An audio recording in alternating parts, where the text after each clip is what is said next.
Hi everyone, I'm Airier, and today we're checking out Overly Sarcastic Productions' Trope Talk for Magnificent Bastards. Now, I had a lot of options of what I could check out, and then I saw this one, so really there's no choice left. I had to do this because, oh my god, they cover one of my most favorite tropes in all of writing and literature and media games. Take your pick. It's just really cool because every time it's done, it's really, really funny when it's handled well.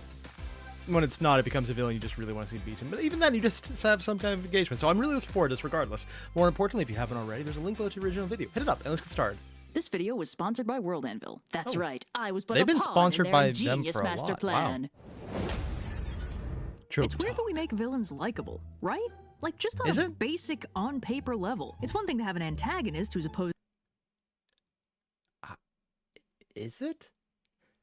I mean, why wouldn't you want a likable villain? And I don't mean this is, I don't get where she's coming from. I mean this is, I completely don't understand the concept of not wanting to have a likable villain. I can understand wanting to have a villain who's evil, but why wouldn't you want to go the other way? Maybe I'm just missing something. We are enemies, but I respect you. And my motives are entirely understandable. Wait, which one was the evil guy? Opposing the protagonists, but fundamentally has a sympathetic and understandable motivation, or a future redemption arc recipient being given plenty of redeeming qualities in advance of that. But it's very... Okay, so I burned down your village, but consider, I am very sexy. I mean, it works. It actually does. Very weird that we take pure dag-nasty evil villains and make people like them. Seems kind of counterproductive, right? That's the bad guy. We want the audience to root for the good guy. So it's only natural that plenty of villains are sprinkled with what is known as kick the dog moments, where to prove how evil they are, the villain does something that makes them instantly unlikable, like kicking a dog, stealing candy from a baby, or some other dastardly scheme designed only to remind us of how bad they are. And yet plenty of villains are written with the opposite approach. Instead of She escaped the death trap. Good, good. I'd expect nothing less. We'll try a hostage next time. The audience not understanding what's going on. I wonder if she did kick the dog moments as one of the other tropes. I have to check that out next. So we're talking about not just that, but... That's probably leading into the Magnificent Bastards as the bastards who we root for but are still evil. The combination of the 2 points she's bringing up. Instead of constantly driving home how cruel and irredeemable they are, we get regular reminders that they have some set of admirable traits that the audience is drawn to respect. Yep. These villains are definitely villains, doing bad things for bad reasons, and yet the story goes out of its way to convince us to like them on some level. This produces the archetype known as the Magnificent Bastard, the official trope designation for the kind of villain who makes you want A magnificent bastard as opposed to a magnificent katana, and they brought up a bastard sword. I have no idea why it has that name. to stand up and shout, "Oh, you magnificent bastard," when they do stuff. The Magnificent Bastard is a difficult trope to classify. Anatomy of Bastard. Goals, standards, personal code, intelligence, charisma. She even made it sparkly in the freaking pie chart. I'm sorry. Little things like that get me. Because so much of what makes it work is raw charisma, which is basically just a step up from je ne sais quoi in the vagueness department. I'm not going to try and say that in French. Is a villain you can't help but admire. And the problem there is that that is an entirely subjective judgment. People find different things admirable. So a villain who comes across as a magnificent bastard to one audience might come across as just a garden variety bastard to another audience. Oh yeah, because personal taste is subjective, which is why humor and horror are subjective. But also personal taste is part of that, yeah. It's tricky, but there are some concrete characteristics we can fall back on. A magnificent bastard isn't just a not charisma, but substance. Ooh. Oh, we're getting into why it specifically works. Not just defining the trope itself. Oh, that'd be even cooler. Matter of charisma. Magnificent bastards... Do you think I should shorten that? MBs? Magbasts? I don't know, I just feel like neither of these words are going to feel like words by the time I'm done with them. Probably not. I don't know if I really want to say this 5 million times. Just say bastards. bastards. If Twitter has any alternatives. Red. How long ago was this? 3 years? Okay, so it's not in the dark times yet, but still, this is asking Twitter for ideas. Why would you risk that? And I thought it was a joke, but no, you put it up. Oh, no. Oh, God, this is going to go bad. All right, let's see. Glamtagonists, Rays of Glam Sunshine, queens. Charismaniac. Satmar. So, Charismaniacs is a... Okay, that's actually a good one. I just saw Sat Moms, but it was Sat Morns, and I don't know what that's from. For some reason, I went full Karen in my head. Like, literally, I just went the phrase full Karen. It's not just a regular Karen. It's a full Karen. One that embraces their Karenness and is better for it. Not because they're nicer, but because they're so over the top, you actually want them around. As someone else's problem. Rule have a very specific base set of character traits that vary from Charisma, totally objective to totally standards. subjective. Oh, We've yes, already thank you mentioned for the pie chart. charisma, so that's covered. Next on the list is intelligence. Magnificent bastards are typically tactical geniuses, and at minimum are cunning adversaries, not easily trapped or misled by the heroes. They might be facing off against an equally brilliant protagonist in a game of high-stakes chess, or more commonly they might be the brains while their heroic nemesis is more the brawn, opposing their strength with cunning multi-layered. Oh, that's Luthor. For some reason, I thought that was Professor X, but with Superman. I was like, okay, that's a weird crossover, but sure. Luthor makes more sense. Plans to outwit and confound them. As a general rule, the charismaniac will always make the best possible decision they can make given the information they have. If they know enough to put something together, they'll probably figure it out. If they could conceivably know something, they probably know it. Now, this trait is actually a bit risky, because if you take this too far, you end up with the magical genius, a character who is allegedly smart, but functionally just knows exactly what the writer needs them to know for the plot to happen. I've actually talked about that entire thing. I didn't realize I had a trope name of magical genius, but put it in a much more accurate phrase. It's not so much that they're magical and they know exactly what the writer needs. It's that the writer doesn't know what they need to show that someone's smart, so they give them the answer and have no idea what the question needs to be. It's working backwards, but the inability to do so in your own writing.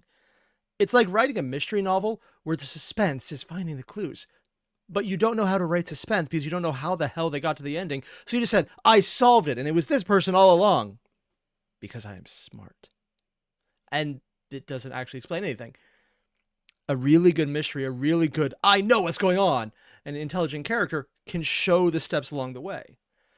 And it's a sign that the writer bit off more than they can chew whenever they don't do that. And, writing that kind of stuff is hard. Like, legitimately. Plotting out, here's my ending. Now I need to work backward every step to find out what conceivable thing would show exactly what's going on without dropping in the obvious plot hole of, oh, yay, they just told us exactly who the villain is. Because that sometimes happens, and then you run into the obvious problem of, they just told us who the villain is in such an obvious way that no one is going to get this unless they're, minor level intelligences. And since no one got it here, we don't have anyone with even minor intelligence. And so you're telling us there's this great guy who's a genius and will figure everything out. And they missed it as well. It's a very hard trope to do right. If you can, great. There's just one of those things in writings that when I see it done well, I freak out. And when I see it done well, it's rare. And I don't like that last part. Rather than putting the pieces together or deducting something in a way the audience can follow, they're just magically right. This is, on paper, the easiest way to write a smart character since it doesn't involve the writer doing any actual work to make their... I'm glad she included the caveat, on paper. Because if just knowing something is a thing there, fine. The only way you can get away with that is if it's a magical genius who has almost no screen time. Because they're not there, it's not pushed in your face. Having someone in a far-off place know exactly what's going on is fine because you're not having it rubbed in your face that there's no idea what's going on at all. They're just getting the right answer because they need it for the plot. If they're not there to rub in your face, it's just one of those things you lampshade and put off to the side. Their train of thought makes sense, but it never actually works because part of what makes a smart character admirable to the audience is seeing them figure things out, not... Yep! How did he figure that out? He's a genius, duh. How are we supposed to figure that out? It's very important that my ego, that you never get a chance. Admittedly, if that was the entire character trait that they're legitimately just trying to figure out before everyone else, that would be a fun character. Not that they're smart, but because they're such a narcissist that they're interesting. Not many people would go that way because having that level of narcissism in a character is really hard to make interesting. Not likable, interesting, because you can have unlikable characters who are fascinating. That's the entire thing about Walter White in Breaking Bad. It's not that he's a good guy. It's not that he's likable. It's that you're looking at him going, what the fuck, man? Or maybe I just didn't find him likable. I'm only speaking for myself on that one. I thought he was interesting. I didn't think I liked him. not just magically know stuff. The audience needs to be able to follow along, because otherwise you'll be making apparently arbitrary logical leaps which will lose your audience, and if the audience gets lost, they'll feel disconnected from this character they're supposed to like and sympathize with. Yep. If a smart character doesn't figure things out in a way the audience can see, we won't appreciate it. This is why so many well-written detectives have partners who aren't genius detectives who need the play-by-play explained to them so we can recognize the skill and cleverness that went into the deduction. Although that does kind of downplay the fact that the writers in those less genius characters are still giving you all the hints so that you can work backwards and see from the conclusion that the non-genius character had all of the clues and you could figure it out. This is something Sherlock Holmes and Watson did in their byplay from what Conan Doyle set up. Watson would see all of the clues. He would see everything Sherlock did, but without the internal monologue of Sherlock to connect the pieces of the scene to show what was important or how it connected. Sometimes it was better structured than others, but almost every time there was at least something there. And that's where the people pulling this trope off that don't succeed fail. They don't actually put in that legwork, which, admittedly, for the reason I previously mentioned, is fucking hard. So, yeah, the cop-out answer is usually the easy one because time is a bitch. It's just a smart guy magically realizing things that we never had a chance to notice. The whole situation feels unfair to the audience. Yep. And that's something you want to avoid, because when things feel unfair, the audience becomes aware of the hand of the author making things unfair. If the magnificent bastard is basically just omniscient, that's not fair to the audience or the characters. We need to be able to understand what this character knows and how they're putting it together, or we'll just feel like the author is jerking us around. This is one of the reasons villains have a tendency to monologue their evil plans just to make sure we're up to speed. And speaking of fairness, another key quality of the character. Yeah, the monologuing is accurate.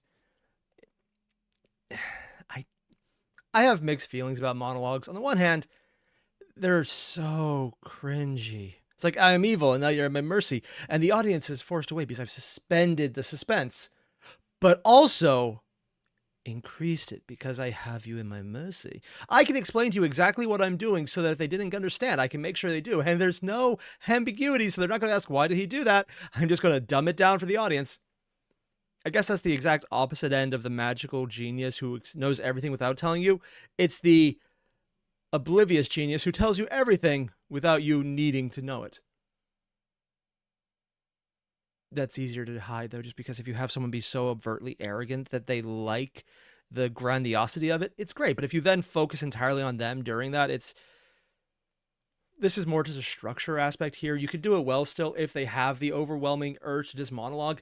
And while it might serve the purpose of enlightening the audience of what you mean, if that is the only point to it, it kind of is bad if you've actually done the legwork to show people everything, because then you're just restating the obvious. This is more complicated than the magical genius bad. This is, if you haven't given your audience enough, maybe the recap from the villain is useful. If you have given your audience enough and you've done it and it's great, having the recap from the villain is insulting because you've already done the work, they've already read it, and they might even understand it at that point. So either abbreviate the shit out of that, or what I personally have started really liking more, still have the monologue to show their arrogance. And maybe just drop in a few hints and clues if people don't get it. Maybe things you weren't entirely sure you clarified all the way. But then focus on someone else's perspective as they're trying to figure out how they're getting out of the plan. For example, if you went into a Goldfinger situation where he's monologuing to Bond, who is chained to the table and waiting to die, ignore all of that and then take something that movie did not do. Move into internal narrative. Show what's going on. Maybe either by having a verbal narration, either written down or actual audio narration in a media format, or having an example of zoning out the audio, blocking it out in more media format, and then talking about in narrative format what exactly they're looking at to try and find their plan to get out. Because that way, you're getting that background arrogance, so you can choose to put points in if you need it, but it's not the focus, so you don't need to overwhelm your audience with information they already have by focusing on the interesting part of how are they getting out of this. It's a lot more complicated at this point, and it's a bitch to figure out.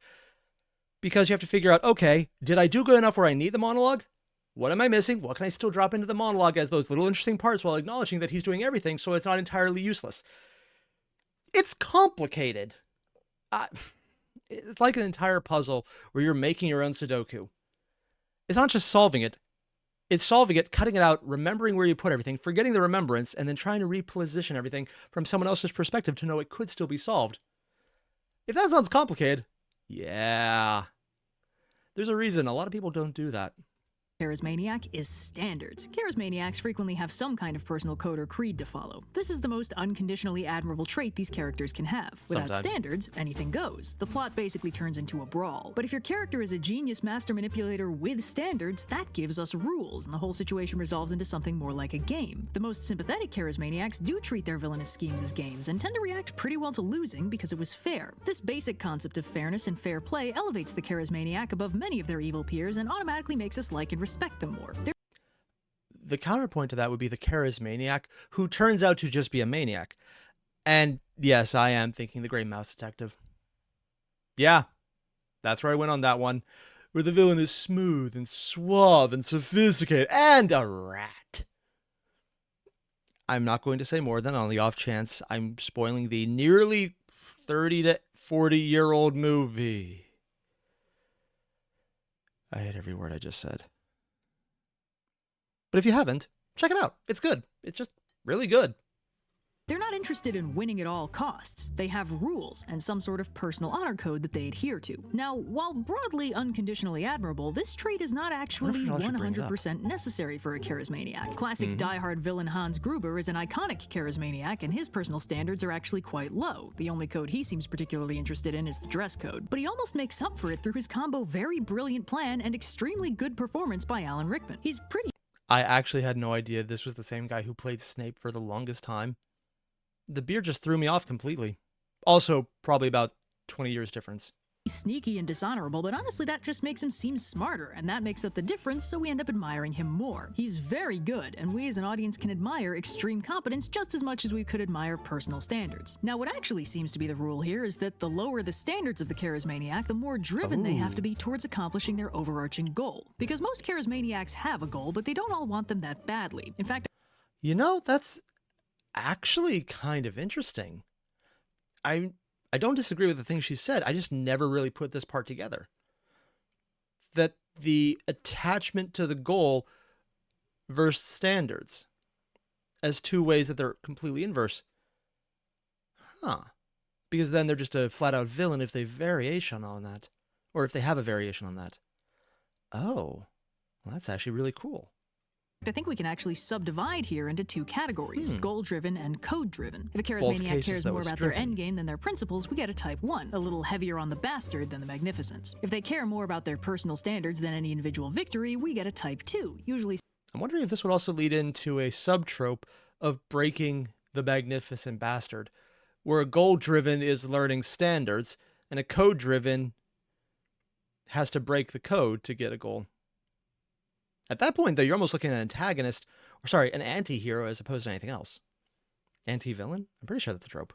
Significantly more principled and overall less villainous. Type 1s are usually very pragmatic, and frankly, pragmatism is its own kind of standard, where the practical end goal is prioritized over anything more superficial, like a personal code. So I guess they're all sort of code-driven? Yeah, it's too complicated. Anyway, so... external versus internal code. The external would be the goal they're trying to achieve, where the internal is their personal conduct and what they believe they can and can't do. For instance, Magneto would generally be written as a Type 1. He has a personal code, but his #1 priority is protecting mutant kind, and he will do almost anything to further that goal, even...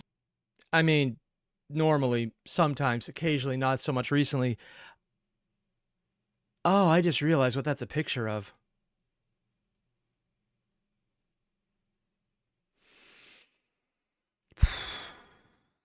Wow, Red, just dropping that in there.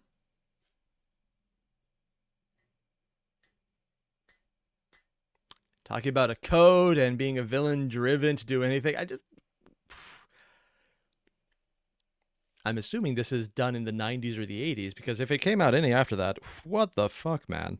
And sacrificing other mutants or manipulating his oldest friend. He's still very regal and principled, which is the charisma factor, but he's willing to go pretty far to make his goals happen. So he's functionally more pragmatic. And then there's characters like the 90s version of Carmen Sandiego, a total Type 2 who was committing massive crimes left and right, but treated the whole thing as a game and had some very strong principles about what was and wasn't fair. Strictly never using violence, respecting the heroes trying to hunt her down, and even going out of her way to rescue them if no one else is going to save them first. She's in it for the kicks, and it's no fun if anyone gets hurt, so the individual heists matter a lot less, less than sticking to her principles. There's also some charismaniacs who fall into a kind of middle ground where they have a personal code, but they also have a goal they prioritize over anything else. And depending on which one is more immediately relevant, they might oscillate somewhat between the two. For instance, at some point, though, does it just become a show about the villain?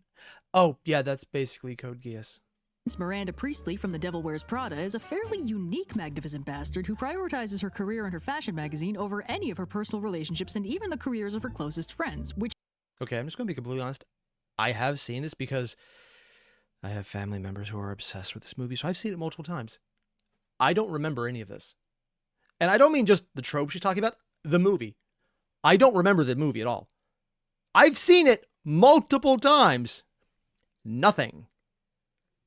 Yeah. I just realized that now when she brought it up. I thought I was like, oh, I've tried to draw a blank there, and yeah, nothing. I don't remember anything about this movie at all. Which is utterly ruthless and goal-oriented, but she also has a surprisingly ironclad personal code when it comes to who she respects and how she treats the people in her life. She has basically no respect for the butt-kissers, but she recognizes effort, and when people actually try, and more importantly succeed, she favors them. She clearly doesn't like it when people just try to please her, because then they're not actually taking their job seriously. They're just starstruck and/or power-hungry. Ultimately, only the job matters to her, which is why she tosses people out when they're not doing well and sacrifices whatever she needs to guarantee the future of her business. In a sense, this is the ultimate marriage between principles and goals. The only principle is to further the goal. Of course, she's still an absolute nightmare to deal with because of those ironclad principles, but that's kind of what makes her such a good antagonist. Code-driven charismaniacs are, as a rule, more sympathetic than goal-driven charismaniacs for the... Oh, just because I tried to kill you, I'm automatically friends with all the bad guys?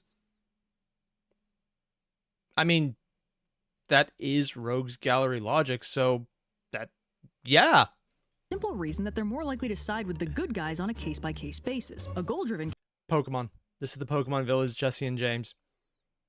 It's literally them. The principle is, honestly, just generally being some of the better people in the show. And the goal of getting Pikachu. I mean, their jobs, I think their boss already went out of business and they're still doing it. Character will pursue their objective relentlessly, which in the case of a villain is usually bad for the heroes. A code-driven character will abandon the evil scheme the minute it betrays one of their principles, which can sometimes involve actually turning on the other bad guys and siding with the good guys. But this is only one side of the definition. This gives us some core traits of what a charismaniac is, That's Brotherhood? For some reason, I just keep forgetting to watch it. I want to. I think I got 3 episodes in, and I don't know why I stopped. I liked it. I had nothing wrong with it. It was interesting. Why haven't I watched Brotherhood yet? I'll figure it out later. We haven't yet explored what they aren't. Magnificent Bastard is kind of a complex balance to strike, and there are some tropes they just can't do without losing either their magnificence or their bastardness. For instance, charismaniacs cannot betray their goals or principles for petty reasons. They can still be petty in tangential ways. In fact, that can help cement their bastardness in the eyes of the audience. But they cannot trip themselves up on the grand scale for small reasons. They can't indulge their personal whims to the detriment of the actual plan. Charismaniacs need to be able to look at the bigger picture. Some villains, usually the chaotic or incoherent ones, have a habit of dropping their plans the minute something more interesting comes along, which is a very... Dude, Joker. I don't remember this episode. Wait, does that mean there's Batman animated series episodes I haven't seen yet? Sorry, I grew up on Batman the animated series.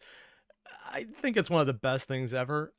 And I thought I'd seen them all. So just seeing this, because I don't recognize the scene, is literally just like Christmas for me right now. Hey, there's something I loved that I thought was done and well behind me, and there's just a little bit more I haven't seen. Oh, that's just nice. Very respectable branch of villainy, but it takes away that bigger picture aspect. They let themselves get distracted. A charismaniac might abandon their current goal because... I wonder if that would be a different type of villain like the Joker. He's never a charismaniac. Honestly, I think his exact lack of charisma is his charisma in a weird way. Oh god, has the Joker became a charismaniac, magnificent bastard despite himself? Is smart and dangerous enough to see the big picture. I want revenge. We have revenge at home. Jeez. Because they found an even bigger picture to prioritize, but they'll usually avoid derailing their current plans for anything as petty as, for example, revenge, or personally screwing with the protagonists. A nemesis might drop their scheming to prioritize messing with... And then, while he chases me and swears vengeance, Rosie will make off with the reactor. their arch-foe, but a proper charismaniac would just have And that was exactly the entire plot of Watchmen at the end. Yeah, that's where I recognize that from. messing with the arch-foe penciled in for 6 o'clock while the rest of their machinations continue unchanged. Nothing makes a villain look more incompetent than actively sabotaging their own plans for personal reasons. Yep. Priorities. Whims. 0. My plans on hardcode. My minions. Maybe. A worthy opponent. Looking fine. Wealth. Power? Questionable. Pettiness puts a ding in the perception of intelligence. An audience that thinks your bad guy's too petty to pull off any real scheming won't care how brilliant they are on paper or how much magical knowledge the writer gives them. They'll come across as too easily distracted to be the scary genius we're supposed to respect. And that's I'm only thinking about this right now because she already had Joker on the screen. The whims-based brilliant genius. He's not the magnificent bastard. He's not the genius. He's not code-based. He's the absolute chaotic, massive insanity. And sometimes that's played better off than others. But in a lot of the times, he comes off really well as a character. But I'm almost wondering if there's a third variation here where there is the antithesis to everything, where somehow the villain is so beloved external to the narrative that they become a magnificent bastard despite having none of the traits. And again, I'm just thinking of the Joker right now. Because there's so many times where he's played up as, I don't have a plan. You think I look like a plan guy? And yes, I'm doing my best Heath Ledger impression, which is multiple years out of date because life was a bitch. But the Dark Knight movies where he was in it, and he was so incredibly all over the place, chaotic and just destructive and evil. But there was a charisma to how he did things that you believed when he did it. And a lot of that was Heath Ledger getting it across, but also a lot of it was the character itself really being well done. So I'm wondering if there is that addition that this kind of insane, whimsical, completely non-serious, but also completely unmotivated. They don't care about the goals. They just want to see what they can get done. It's like the antithesis. They don't have the goal. They don't have a code. They just have, I'm doing this because of the whims. At what point does that become that third type of magnificent bastard where the sheer insanity is the magnificence? And again, other than Joker, specific variations of Joker, I don't have any idea who else would technically count for this. I'm sure there's some, but I can't think of them. Actually, another key trait. Charismaniacs should not be notably vulnerable to leverage. If your villain is emotionally unstable and prone to violent outbursts or rage, they don't really come across as in control. We get the feeling that the good guys could just push a few of their buttons and they'd be totally coming apart at the seams. That doesn't leave the audience wondering how the heroes are going to prompt the standard villain. Caution, do not bring up the jockstrap incident. I have no weaknesses. I have one. Bullets. In his third act breakdown, they're just wondering when the heroes are going to push that big red obvious insecurity button and switch the bad guy into meltdown mode. That takes away a lot of the battle of wits side of things, which is an invaluable part of the magnificent bastard archetype. So while a charismaniac can still have vulnerabilities, even ones that do eventually get exploited for the old third act breakdown, they need to be largely unflappable, and any vulnerabilities they do have should be closely guarded and or something the good guys would never willingly exploit. They usually need to be self-aware enough to know their own weaknesses so they can anticipate attacks and defend against them. Fool, my therapist and I already unpacked that issue. Need for validation? Gasp. You know I've seen this trope played out, but I'm pulling a blank on when I saw it.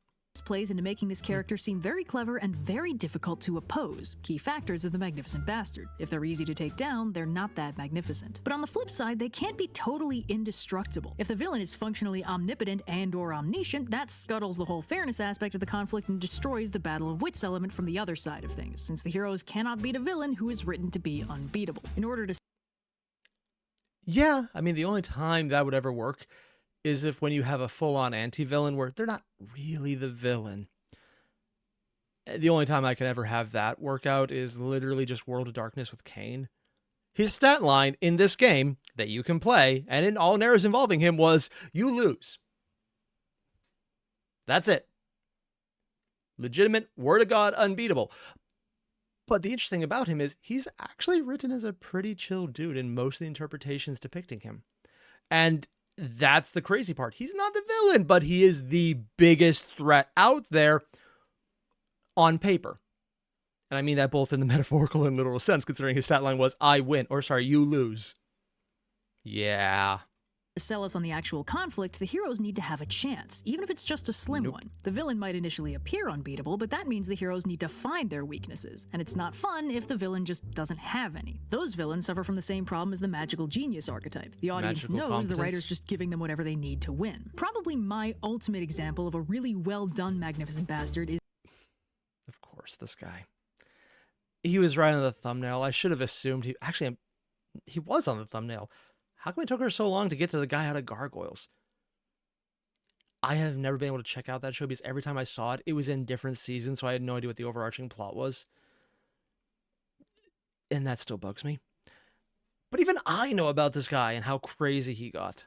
Is David Xanatos, one of the primary antagonists of the 90s Disney cartoon Gargoyles, an improbably excellent show that everyone should watch. Perusers of TV tropes might already be familiar with his name, since he's the trope namer of the Xanatos That's how I found out about a plan where every foreseeable outcome benefits the planner somehow. He's really good at this. Pretty much any time he's participating in the plot, it's because he has at least one plan in play, and no matter what the good guys do, he's gonna end up benefiting somehow. He has a few overarching goals, most notably obtaining immortality so he and his wife can enjoy fabulous wealth and power forever, but he really doesn't care about any of his individual small-scale goals, which is why his plans always at least partially succeed. As long as one of them comes to fruition, he considers it a win. He's also very charismatic and charming, and surprisingly principled. For one thing, the protagonist Gargoyles are basically his biggest recurring antagonist, not least of which because he continually antagonizes or manipulates them. But the thing is, they all turn to stone during the day, and it's been pointed out how easy it'd be to just destroy them during that stone sleep. And Xanatos deliberately doesn't do that, even though he totally could, because he thinks it'd be a waste. Fundamentally, Xanatos' main interests are general curiosity and furthering his wealth and technological supremacy and having an interesting time while he does it. Taking the easy way out would be boring. And the thing... I just had a very unpleasant thought that I don't want to get into, but can you imagine if there's a rich guy who is just interested in being rich forever? The only thing about this that now sounds unrealistic is that he would actually be smart on top of that. Reality has often been disappointing by comparison. The thing about having no really exploitable vulnerabilities is actually addressed in a specific episode, where Xanatos proposes to his future wife and fellow supervillain with a magic artifact that accidentally turns her into a werewolf. Hey, these things happen. When it becomes clear to him that he can't deal with the situation on its own, he tries to manipulate the Gargoyles into helping him out before the transformation kills her. But unfortunately, they know him a little too well by now, and they go to leave the minute they realize he's playing them. He's forced to admit that the monster they're hunting is the love of his life, and he really, really needs their help to save her. They're still suspicious, boy who cried wolf and all that. He does have a history of manipulating them by saying he needs their help, but on the off chance that a sort of innocent person is actually at risk, they do eventually help him out, and they learn that he was actually being fully honest with them. No tricks, no ploys, just genuine desperation. He's clearly pretty galled by having to open up like this, and he doesn't like the idea that his perennial nemesis know his weakness, but of course they're good guys who don't think of having a love interest as a weakness, so this never gets exploited because that'd be a real dick move. I mean, there also is the trope about good guys making that turn to being less than good, but it's not usually done, especially in shows like actually Gargoyles, if they ever did it, and maybe they did, I just didn't see that episode, which is the majority of them. There's a lot of shows that are less good that would never do that, and there's a lot of shows that are also horrible that would do it every time they get, but it would be an interesting morality if the only way to win would be to break your own principles. Yeah, could work out, could work badly. I don't know. I guess it would come down more to the writer's skill pulling it off than anything else. After this point, basically whenever Xanatos' loved ones are in danger, the good guys help him out with no manipulation involved. And after a while, he kind of mellows out and stops all the bad guy stuff and just becomes their rich, dick-headed acquaintance. And that's not actually too uncommon for Type 2 charismaniacs. If their principles matter strongly enough, they end up skirting the edge of anti-villain territory, and might even hit the hero of another story zone, which admittedly does somewhat diminish the long-term villainy of the character archetype.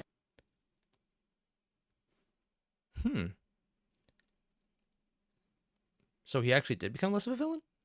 Oh, I wasn't actually aware of that. Again, I need to watch Gargoyles. It's on my list of things I need to get to. It's a very big list. Does that actually reduce the Magnificent Bastard when they get rid of the bastard part, though? In the ideal scenario, if and when this character flips to being a good guy, they don't really lose their brilliance or their principles. They just... I know your weakness better than anyone, fool. A new heating pad. This one is microwave safe. Wait, you can be microwave safe?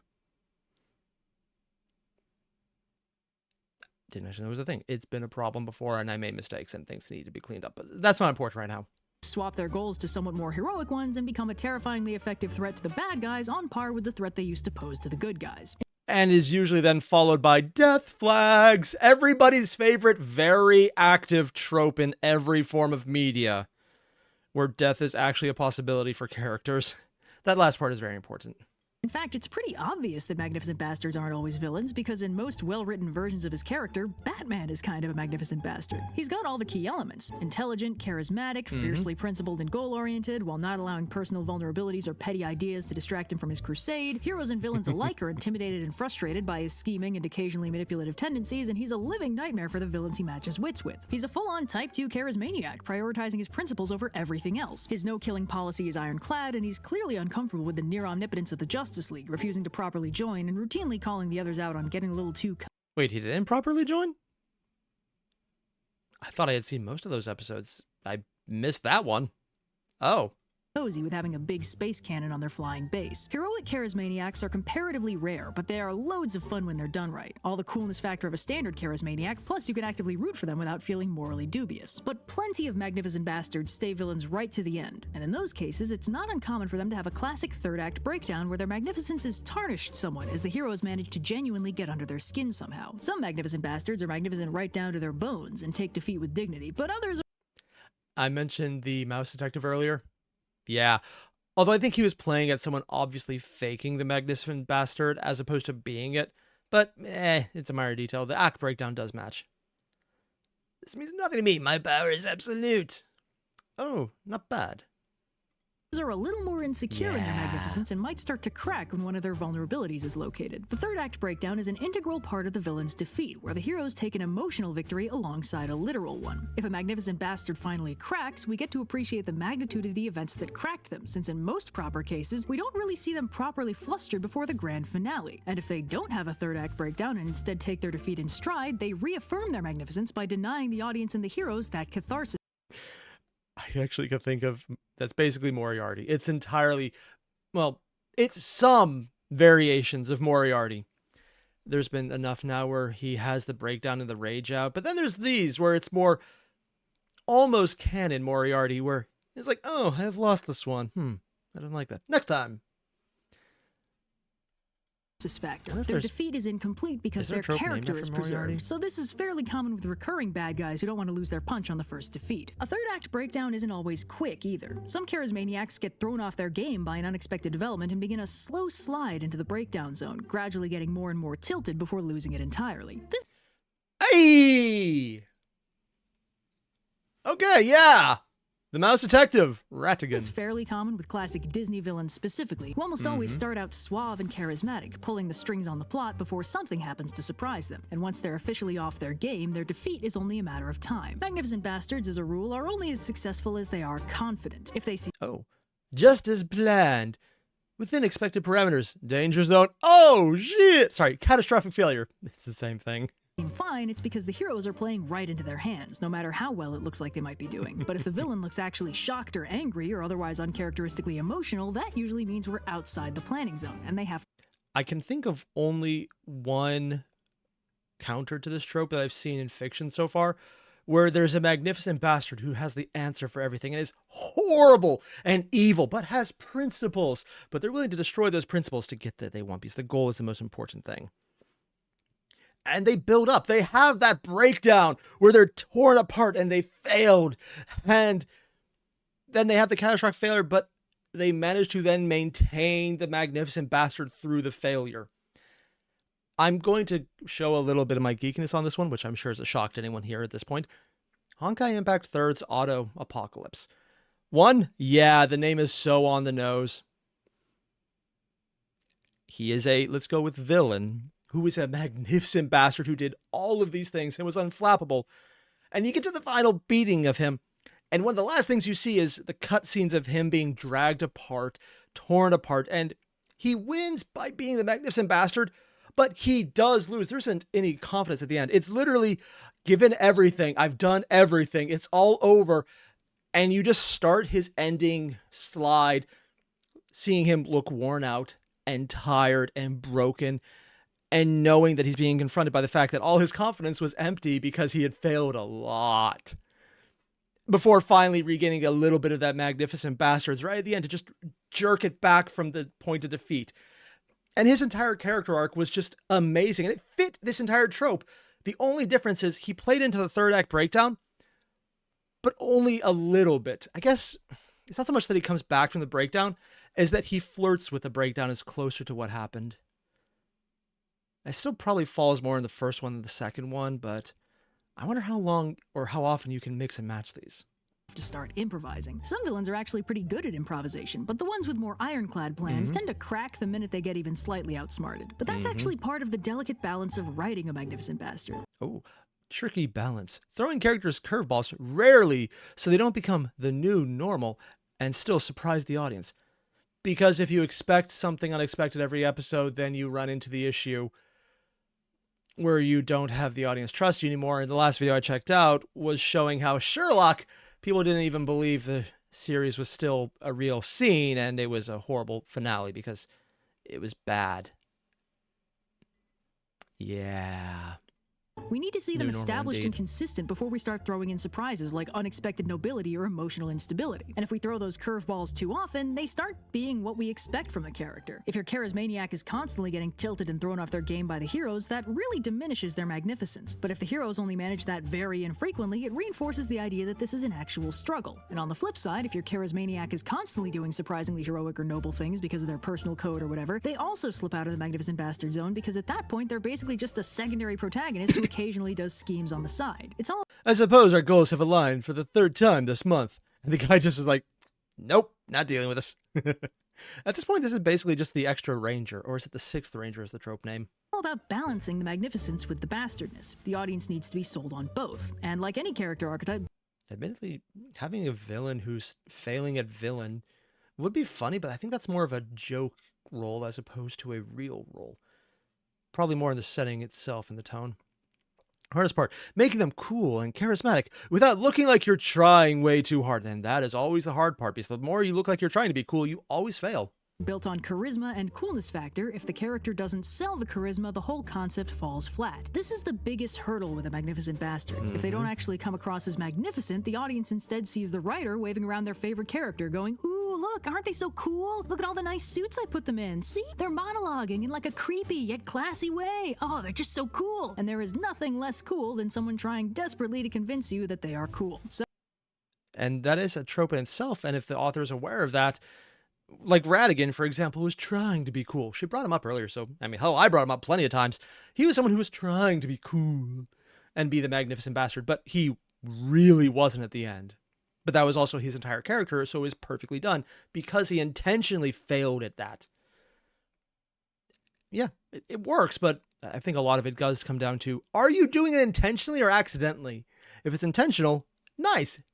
If it's accidental, find out why. Because otherwise you'll piss people off more when you jerk it in the wrong direction because you didn't understand what you're doing. And that was the entire... try that again. And that was Magnificent Bastards. Honestly, I love how Red approached this, and I wish she put in more examples just because I want to have examples I can look at. It's like, oh yeah, I remember that. I mean, she did pull out Devil's Product, Gargoyles, Radigan, so she did put a lot in. I just wanted more recommendations. I mean, reasons to find other things I could check out. Reasons I can find other things to check out because I love this trope, and when it's done well, it's really good. So if anyone has recommendations for what else would fall in this trope, let me know because I want to know more about these things.